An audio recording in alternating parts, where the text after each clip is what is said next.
as well. We're recording there. And welcome to the Scuttlebutt Podcast. We've been gone for a while. I'm Rich. I'm Sandi. And thanks for coming back. We've been gone long enough that people are asking, are we not doing podcasts anymore? Yeah. So we thought on this fine fall day that we might just take an opportunity to connect with you all. Yeah, it's been so long here. Let's move this away. I'm hearing you pop a little bit. Oh, okay. It's been so long, I've forgotten how to put my own mic on. Yeah, exactly. Well, you know what today is? Sunday? It's the International Day of Coffee. Oh, well. So to that, cheers. some Old Smokes coffee. And thanks to Tim at Old Smokes Coffee. Yeah. Oh, yeah. You know, it's one of those things that not a lot of people like coffee. Really? Yeah, I mean, there's some. I know. You don't know them. You're pretty sheltered. People don't like coffee. Do you know what? What do you do? Get an appropriate amount of sleep or something? Yeah. Nerds. Just about everybody loves the smell of coffee, though. Is that a fact? Yeah. Well. It's kind of like being an earthworm. Every fish in the world recognizes the smell of an earthworm in the water as food. I don't know what's got to do with coffee, but earthworm fish. Maybe it's a sign of things to come. Well, it has been one crazy summer for us. We've actually had a lot of podcasts planned, but it just everybody had a messed up season, it seems, and us included. We led the pack. Yeah. It was finally on our fourth trip out to the cabin that we finally got one there, and two. We actually got to work on the roof and the stove. Yeah, and it was about 2 or 3 weeks too late because our South African help was gone by then. We hauled everything out on the long weekend in August. I think he's got some pull with the climate gods or something. I think he must, yeah. Anyway, it rained, and we left a day early on the long weekend because we weren't certain we were going to get out. And that Sunday, it had dry is a relative term, I guess. Drier than it's been. It wasn't raining. How's that? Moss was growing slower than it has all year. Anyway, we it took some doing to get out too. But we didn't have a chance to open up the roof and do all the things that needed to be done out there. So finally, on the long weekend in September, Labor Day long weekend here, and I was busy laboring. Yes, and I was watching. It's really I don't know. I mean, if you've seen any of the footage out at our cabin, we've on the one side it's nice and clear the way it should be. The other side, when they built it right up next to 3 big trees, which is stupid. I think the trees were quite a bit smaller when they built the cabin because I think the cabin's just about 40 years old. Could be, whatever. Still their fault. Little details. Anyway. So now, when I go up there and I got to pull a tin off, and it's an 8 and 12, so you can't stand on it. I mean, you can stand on the wood. Describe for people who aren't in construction what an 8 and 12 is. Well, for every 12 inches of run, you have 8 inches of rise, so it's really steep. In other words, steep. Yeah, and when you've got a tin roof like what we've got, you just can't stand on it. You just slide down and head out. So we had hauled out scaffolding and we hauled out all the tin to redo the roof, and we had hauled in previously the wood stove because that was part of the plan as well. There's always there never seems to be a year without some sort of renovation of some sort, either an addition, a woodshed addition, or... Well, those are all hours that nobody ever looks at. Yeah. You know, like, I mean, it's all part of being able to live there. Had a friend stop in yesterday, and he was picking up some stuff I was holding for him in my out in the garage. And we wandered around, and he noticed, the coal we've got in storage, and he noticed that we have all the kindling. You know, we have half a cord of kindling that's all split and ready for you, because coal is not easy to start a fire. And no doubt he noticed the 14 cords of wood that are laying out in the yard. Exactly, and he said that's why you're successful. He said this stuff's all ready to go. You're not hunting, wondering how you're going to start a fire every time you show up out of the cabin. And that's true. We're not. Yeah. Anyway, I get out there, and now first thing I got to do is I got to trim these trees. And so this is another one of those moments of why women live longer than men. Mm-hmm. I'm up on an 8 and 12 with a ladder leaned up against a tree. So the ladder is sitting on the roof and leaned against the tree, and I'm up there with the chainsaw. The only thing missing, ladies, was the wheelbarrow. Yeah. Sandi always says... And that's because it had a flat tire. It isn't because it wasn't needed. Sandi always says it's always got to involve a ladder and a wheelbarrow. Yeah. So that's why women live longer than men, as you said before. So it was a pretty long pull out was because I had to not only tear off the old tin and get started. I think I put three widths of tin on, and then I had to put the new chimney through because we're getting a new stove. That means we've got to renovate and feng shui, and it has to be moved. Oh yeah, it was all my doing. Yeah. Nah. Yeah. So anyways, you know how it is, guys. You know, it's the worst moment ever is when they say, you know what I think that should just that should just go there. Anyway, so... hey, listen, we could hold a dance now in the cabin because that old We're stove... having company out there now? Well, you never know who might show up, right? Anyway, we gained a lot of square footage, and we have a much more energy efficient... We might even have 2-3 years of wood in the wood shed by now. Oh, come on. I'll just have to open more windows is all. Not the way I burn. Yeah. So I get that done. I get the new chimney up, and then it came time before I could shut it down after day one, because you got to be semi-roof tight. So I couldn't have that old chimney there. Tearing it out was like the guy was psychotic. Like I could have never moved that chimney I destroyed it. I absolutely destroyed it getting out. There was stuff that was nailed in place, and all the time I thought this was an insulated chimney they put in. It wasn't.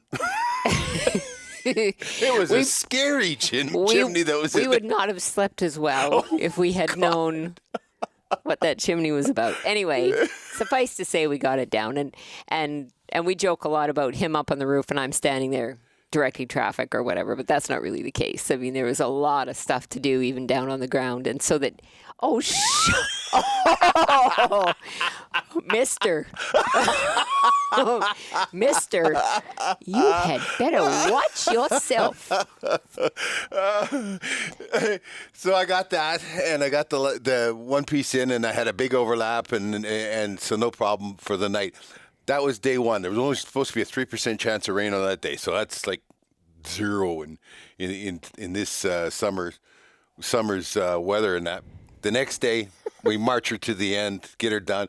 And meanwhile, we got to tear it. We can't just roll the scaffolding underneath the soffit. I've got to tear it apart and rebuild it each time with trees up in the middle of it and all this kind of stuff. And it's like, Check out our Facebook page because I think we have some of our creative scaffolding pictures on Facebook. Well, the worst part was those. I mean, you're just getting a habit that scaffolding is underneath you. So lots of times you step back off the roof without even looking. Well, there was a couple of times when it's sitting there on an angle and everything, and it's like I thought just in time before I took the big step. And he never did tell you what it is that I did. Well, let me finish what I did. Oh, okay. So I get the last of the tin done, and we get it kind of wrapped up and everything. I had about 4:30 on the second day. We were done. It was 3:00 on the second day that we were done the roof. Oh, okay. Yeah. Oh, and then I had to go inside and move the stove. Because we'd put the penetration through for the new chimney. Right. Because it was further to the beginning, and then you had to... I do so much work, I forget what I do. Okay. So anyway, then you had to connect. The stove was sitting where we needed it to sit, and then you just had to connect the stove to the piece of chimney that was down now through the roof and through the ceiling. So what time was it we were wrapped and I think done? we were about 5:30. Okay. Yeah, we were totally... That night... it wasn't half an hour later it started raining. On day two, it was only a 6% chance of rain. That night we got an inch. Yeah, and it started raining about 6:00. So we were only... the roof was tight from 3:00 on, but we were done when we needed to do by 5:30. Yeah. And we're sitting in the cabin, and I'm making supper, and I'm like, what is that noise? Ooh, it is raining. And then you know what is so funny? You get used to the sounds of your house, right? Oh, yeah. So we're out at the cabin there, and now we got brand new tin on the one side. The other tin's 2 years old. Yeah. But the brand new tin on the one side, it's got a much different sound than the other tin did. Well, not only that, but you'd removed a lot of the branches that caught a lot of the rain before it hit the roof. So now, and then there was the space where the old chimney had been because you hadn't closed that inside yet. There was no insulation in there whatsoever. See, it's a good thing you have me around because I can tell you all the things you did. I know. Well, it's too much for just one man. It's true. You're lucky. But what did you get to do? Oh, what did I get to do? I got to hand up all of the tin.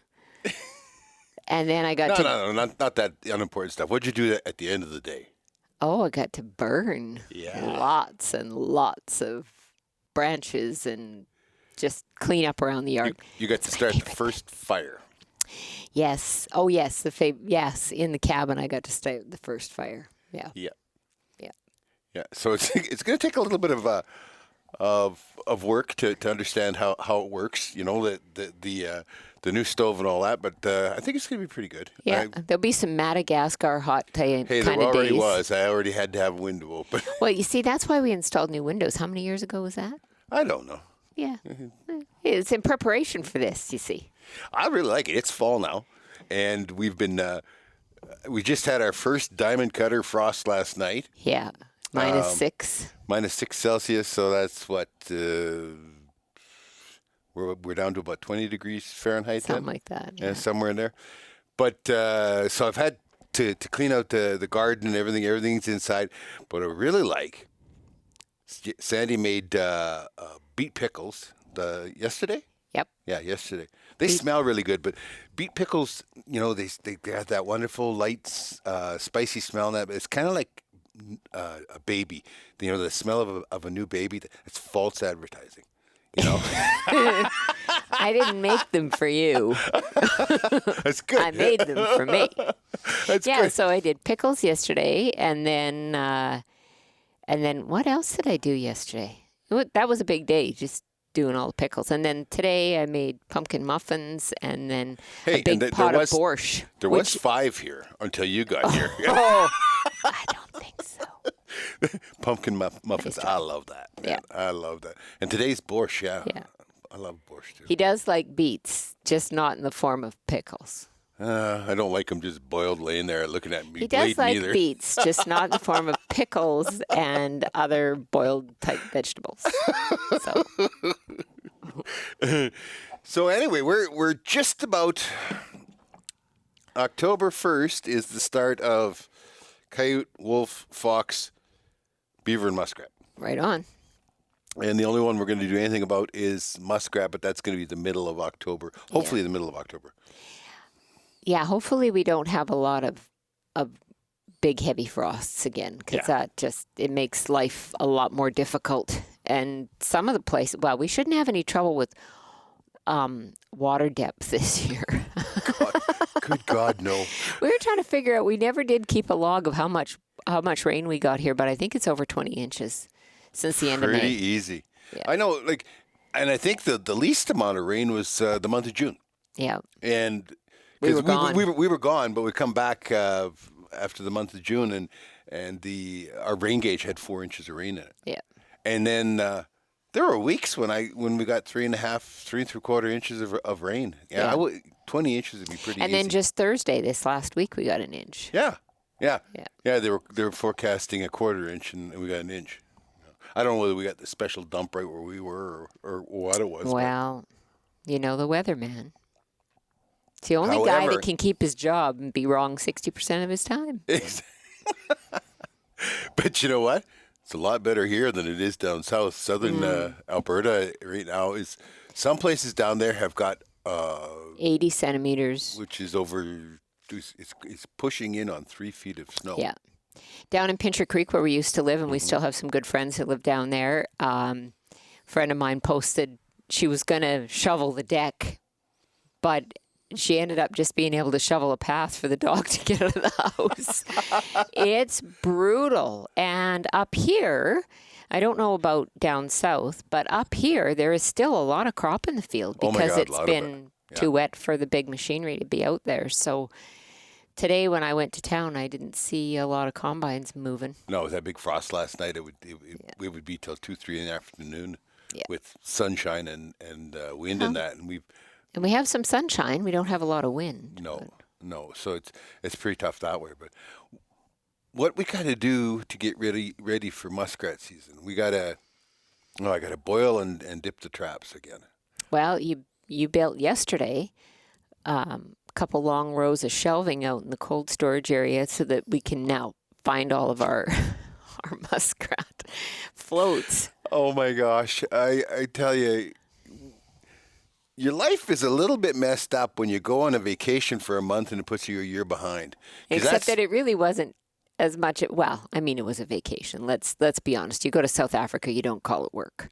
But because people might throw turnips at you or something. I don't know. Anyway, I mean, it was work, though, because we were filming and whatnot. But it was also vacation in that we went with friends and we met up with friends over there who are South African and just the most fabulous people ever. Yeah. Yeah, it was pretty cool. We didn't get done all the things that we wanted to do here, though, because there is some stuff in our actual house where we live most of the time that we had thought we would get done this year, and it just didn't happen because of so many reasons. Well, the biggest thing is that Sandy is now tired of the color of the walls. So we've lived out here for 12 years, so I think it's time for a refresh. And I tried it out last summer. I painted in one of the bedrooms, and I like it. So do you. So now we're thinking that we're going to do the rest of the house that way. But there's just some freshening up that needs to be done in the house, and the carpets need to be cleaned, and blah blah blah, all that kind of stuff. Yeah. So I need to boil and dip my traps. I need to build a few more floats, and because I managed to pick up some more traps. You heard about that, didn't you? Did you hear about the special buy I got on traps? Oh, there's always a special buy on something.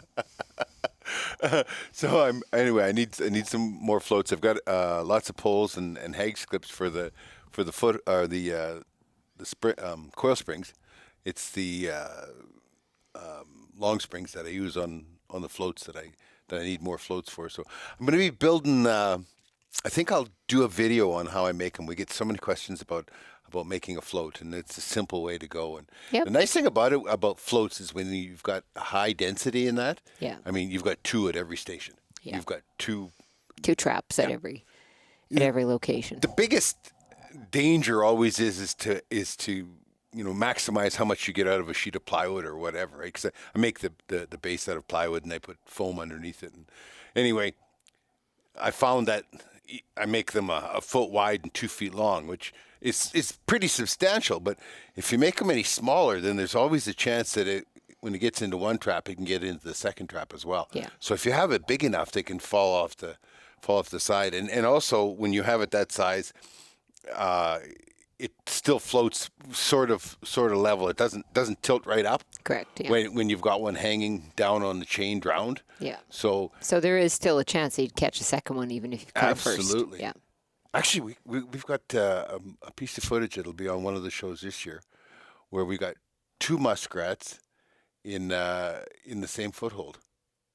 I've never done that. I've never done that before. About that. Yeah. Yeah. That was so we have a couple of places to trap muskrats. One of them is fairly close to us. Another is a friend of ours who lives on a lake, and we've got permission to trap their bit of frontage. And then we have a Ducks Unlimited. We have a couple of different places for that. Yeah. Should be some water in the one this year. I'm hoping so, because that one has so much goose poop or whatever you call it. You get into the canoe, and man, it's all you can do to move all, because when we head out, we've got all those, traps, and even if we're using the Hags brackets and not the floaters, there is a lot of stuff in the bottom of the canoe, and it's weight. And then you and I, and well, the worst part is you're sitting in about that much water, but there's literally 3 feet of goo underneath. You can't walk through it, because you just keep sinking all the time, right? So I mean, you have to use a canoe, but you just still. It's tough. We get a good load on it, and you can feel the bottom dragging in the goo. Yeah, it's challenging. We got a lot of carrots though for bait this year. Oh yeah, out of the garden, because we had such a wet year. We just did not get out and thin them. We didn't really weed a lot either.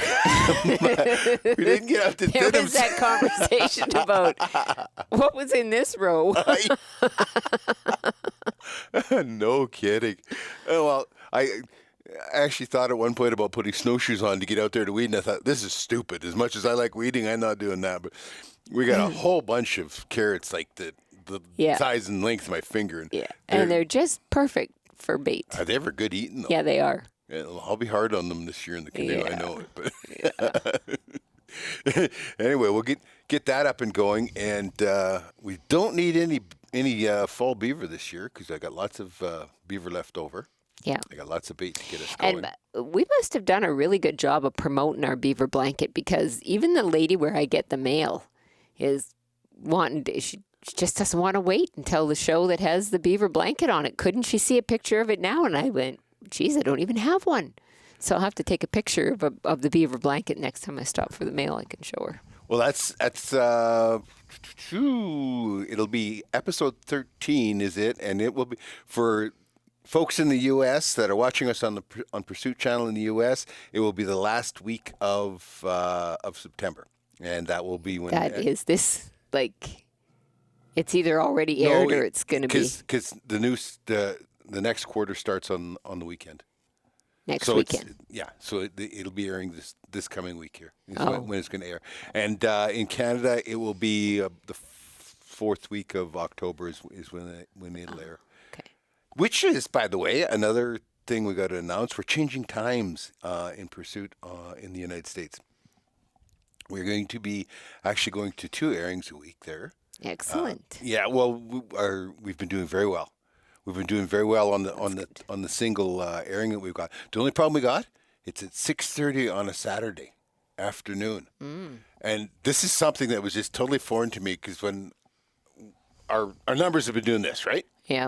And then all of a sudden goes on the last airing, and I says, "What on earth is going on?" And so I get a hold of them, and they says, "Ooh, college football started." I was, what? We don't really have college football We don't have here. college Not the way that Americans have college football. So that's one of those things that I was totally blind to. Knew nothing about it, and it was like, are you kidding me? It's a learning experience. Every time you step out into a different market or do something a little different, there's always a learning that comes with it. So. Oh, yeah. Anyway, I'm working right now with them arranging for next year's airings, and what we're going to have for a schedule. We're going to go to 3 a week next year. But this year, for the last couple weeks here, we're going to 2-3 weeks here. We're going to change from our Saturday airing to a Monday in the morning, which is not good.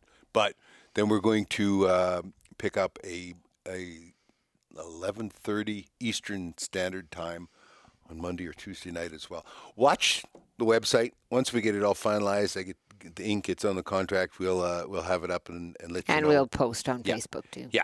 So we're going to move up to 2 airings, which is going to be nice. 2 airings a week, and so watch Trapping Inc. TV and Trapping Inc. Facebook pages. Yeah. And we'll make some announcements there once. Absolutely. As you say, the ink is dry. Yeah, yeah. Well, the big thing is to, it costs a lot of money to be on the air. Yep. And especially in the United States, where our dollar is so much weaker than the U.S. dollar. Yeah. It costs us what, $1.30, $1.35? $1.30 for sure. $1.30, yeah. So if I'm paying $1,000 a week, that's $1,300 a week. So I need to be sure of having my sponsorship in place before we can commit, because otherwise it's just economic suicide. Yep, And exactly. I mean, it's an awesome expansion and it's going very well. Yeah. Just got to make sure. Well, a lot more people are being introduced to what we're doing up here, and the further south you go in the States, the more curious people seem to be, because it's just so different, especially in the winter when you have feet of snow and very cold temperatures. I was talking with a fella in Alabama, I think it was, on Friday, and it was 99 degrees, and he read off the forecast for the rest of the week: 99, 98, 97, 90, 96, and I was like, I said, it's snowing outside my window right now. Yeah. Yeah. Anyway, we've done a lot around here too this fall. Like you mentioned harvesting the garden and whatnot, but our garden is kind of in the area where we cleared this space that we've got all of our buildings in, because we bought the quarter, it was all trees. Mm-hmm. A quarter section is 160 acres here in Alberta. And so when we bought it 13 years ago, we had a lot to do. And where that garden space is, I'm looking at it right now out the basement window, that's where our burn pile was. So there's probably a lot of, not so great soil in there and so on. So we hauled some manure.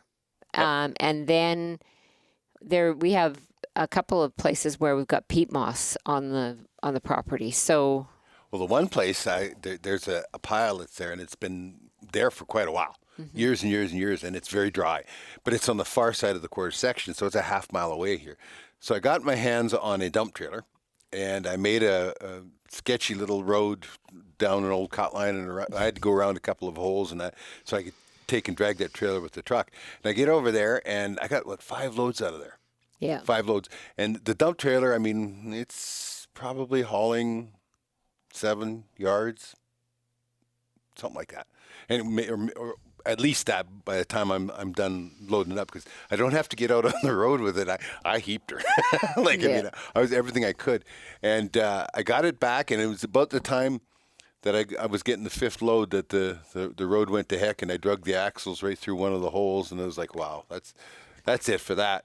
So then I had another down my gun range here at the 400-yard gong. There's another low spot, and it's plumb full of old peat moss and loam and that. And as deeper you get, it no longer even looks like peat moss. It's very dark, and it's very rich. Very rich. It grows really really good crop, but it's wet, because it's this time of the year. As we discussed. So I taken back in, and now I already hauled 5 loads, and it's like I'm so thrilled because I am just heaping them up, right? I take and back it in, and I heap it up with the skid steer, and I go to move it, and it won't move, and it's dark. I shouldn't have been doing this one. It was at the end of the day, and it was like I wanted to get one more in. And I go out there and I take a look, and I walk around, and it's like, ooh. There's so much weight that the axles on the trailer have gone down through the sod. The tires have gone through the sod, and I'm sitting on the axles. It's like, that ain't ever going to move. So I hook onto the front of the truck with the skid steer, and I have the truck in neutral and all that stuff, and I drag it, and I drag it for 100 yards down, and I still can't get it to break loose and get moving. If I can just get it rolling, I know I'd be okay, right? I had no idea how much weight I had on it. Finally, I get Sandy and say, look, you just pull me on, steer here, just help out, and once you can get rolling, stop just at this one break, because it was really good clay there, and I knew that it would be okay. So she gets stopped there, and we get unhooked and get skid steer out of the way, and I head out, and I make it into the garden spot and that, and I back in to dump her, and she won't dump. Maybe a little too much weight on that. Way too much weight. She was overloaded. I put a second battery on it and still couldn't, so I had to dig some of it out with the skid steer. After that, I started doing a lot smaller loads coming out of it. Well, you were closer. You were only 400 yards down that. Well, not even 300. Yeah. I guess from the garden spot, so not so bad. We ended up putting a lot of dirt in there, which is good. Should be a great year next year. But then when you were out there, was it the far spot where the old bear used to den? Yeah. I don't have them here. I should have. There, in the peat moss, this little bear, has for years, as long as we've been here, a dozen years now. She's always denned down. She's just dug a hole down into the peat moss, and that's where she dens every winter. And so I walked over to take a look at it, and right beside the hole is hair and bones and all that, and it's a bear. I picked up the toenails, and I actually have them upstairs on the island. And I realized it's that old bear, and her teeth are there, and they're like really wore out. Yeah, she was quite the old bear. I mean, she never bothered. I mean, we saw her once out by the pond here, but she never. I saw her several times. So But she never bothered anything here except for. She got into my fish oil a couple of times. I'd have fish rotting down for fish oil, and she got in. There was a couple of years in a row she got into it, and I'd never even actually known because I tend to forget about that stuff. And it's when one of the dogs comes back smelling like what he's just rolled in. It's like, oh damn, because they smell so pretty when they do that. But every time I saw her, she had triplets, and one time she had 4. Yeah, there's one year that she had 4, and she wasn't a very big bear. No, just a little old bear. Yeah. But she's probably pretty old. Looking down in that hole now in that peat moss, I can see that it's the water level is really, really high, right? Yeah. There's probably only a foot of clearance under there. So maybe what happens sometimes you get a Chinook in January, February, and water floods into those places because they're down in low spots. They're underneath tree roots, that kind of stuff, and water floods in. They get wet and they get pushed out of their den in the middle of winter. And, she's old and probably couldn't survive it because she's literally laying right beside the hole. Yeah. Well, nature and the cycle of life and all of that kind of stuff. But, it's silly to be sad about a little old black bear, but. And how many bear have we shot in our lifetime, Yeah. I just. But she was like part of the communion here. We have lots of deer and moose, and occasionally an elk comes through. And right now the moose season, moose rut's just starting to fire up, and we walk around the quarter. We take the mutts out for a walk every night, and the moose are starting to rut. So they're creating scrapes or paws and getting all pretty fired up for the girls, right? Yep, exactly. No, we've had a busy. Since the end of June, so we've been home for 3 months, and it feels like we were gone for 6.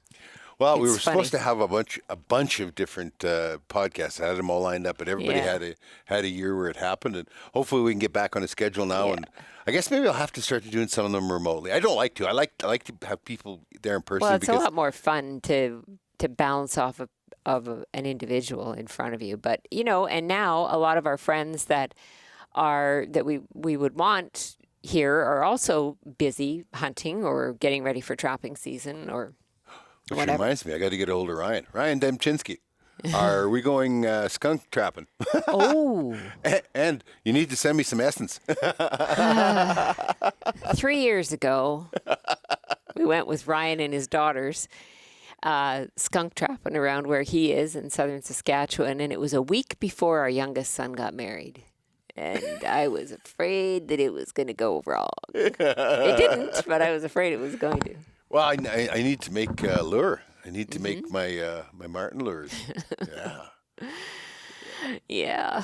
Well, I always like to. One of the things that I always put in my Marten Lure is a jam. Usually a raspberry jam, but we had our South African friend was here, and they love apricot. Apricot everything, apricot jam especially. Yeah. So there's a half a jar of apricot jam in there. I think I'm going to feed that to the to the Marten this year. Well, and I made I'm not going to pronounce it right. I'll totally butcher it, but I call it malva pudding, and that's not how you say it in Afrikaans. However, it has some apricot jam in it, so I made that for Ryan a couple of times. And yes, he was homesick. Yeah, he was supposed to be your consultant on how to do it right, and he says, I don't know. He says, I just eat it after Mom's done. Well, one of the great things that we got when we were over there was some milk pudding, yes, milk tart. Yeah, and so his mother was ever so kind as to send the recipe, and it was a bit tricky because it went from metric to imperial and back again and whatever. But I mean, whatever. In Canada, we're very ambidextrous with that sort of thing. Bilingual. And Ryan looked at the recipe and he goes, "Oh, isn't that cute?" She translated it from Afrikaans. I said, "Well, thank goodness, because otherwise you wouldn't be having milk tart." Yeah. I don't read I don't speak Afrikaans. I don't understand it. Anyway, so then he liked that, but his most favorite dessert ever was malva pudding. So I made that a couple of times. Yeah. It was fun having him here. It was. Yeah. He's talking about coming back in December. I'm not sure. I think he's going to look at the forecast and go, I have stuff to do. Oh, yeah. Well, he did learn what it was like here, though. I mean, the pace of life and that is quite different. And we don't have the access and the ability to hunting and fishing like he does. I mean, he literally hunts and fishes every night of his life. Yeah. That's and so it was quite different here. Yeah. But nevertheless, I mean, he went out with the squirrel hunting of Weimaraner here, and they had a good time out at the cabin shooting squirrels. And he was very impressed with Eli and his ability to spot squirrels in the trees. So that was good. And we've been home for 3 months. It feels like we've been at home for longer, and yet not. There's been a lot that's been going on. I made a couple trips to Saskatchewan. I had to change all the windows in my daughter's house, and on it goes. I mean, you just... it's the job of a dad. Yeah, I know. It's a life sentence. Be lucky that they weren't building a house this year. Well, should we wrap this up? I think we should. It's been wonderful, and I almost feel like this is like a date. Does this count as a date, by the way? No. Come on. No. We haven't been together much recently. You've been on doing your thing, and I've been doing my thing. This could be a date. So you should look at the calendar, because next Saturday, oh dear, there is a big day. Oh dear. And it's one of those big days. Is that number 40? It is number 40. Number 40 of listening to you snore. Oh. Okay.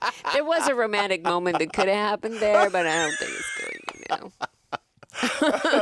to. Anyway, we're getting new stuff is up now. Whenever Amazon Prime gets their act together, all of season 5 will be up on Amazon Prime. It's been sitting there for a month and a half, and they still haven't got it figured out. I don't know what's going on there. And the YouTube stuff is going up every Friday. There's a new one that goes up, and that announcement is out on our Facebook also. Yes, absolutely. And otherwise, you can always drop in at trappinginc.com, and you can get all the connections from there to Facebook and Instagram and all that stuff. Yeah. So thanks for coming back. Yes. We're glad to be able to do another one and just kind of share what's going on in our lives. And we hope that you'll come back for the next one. Maybe we'll see you down the line.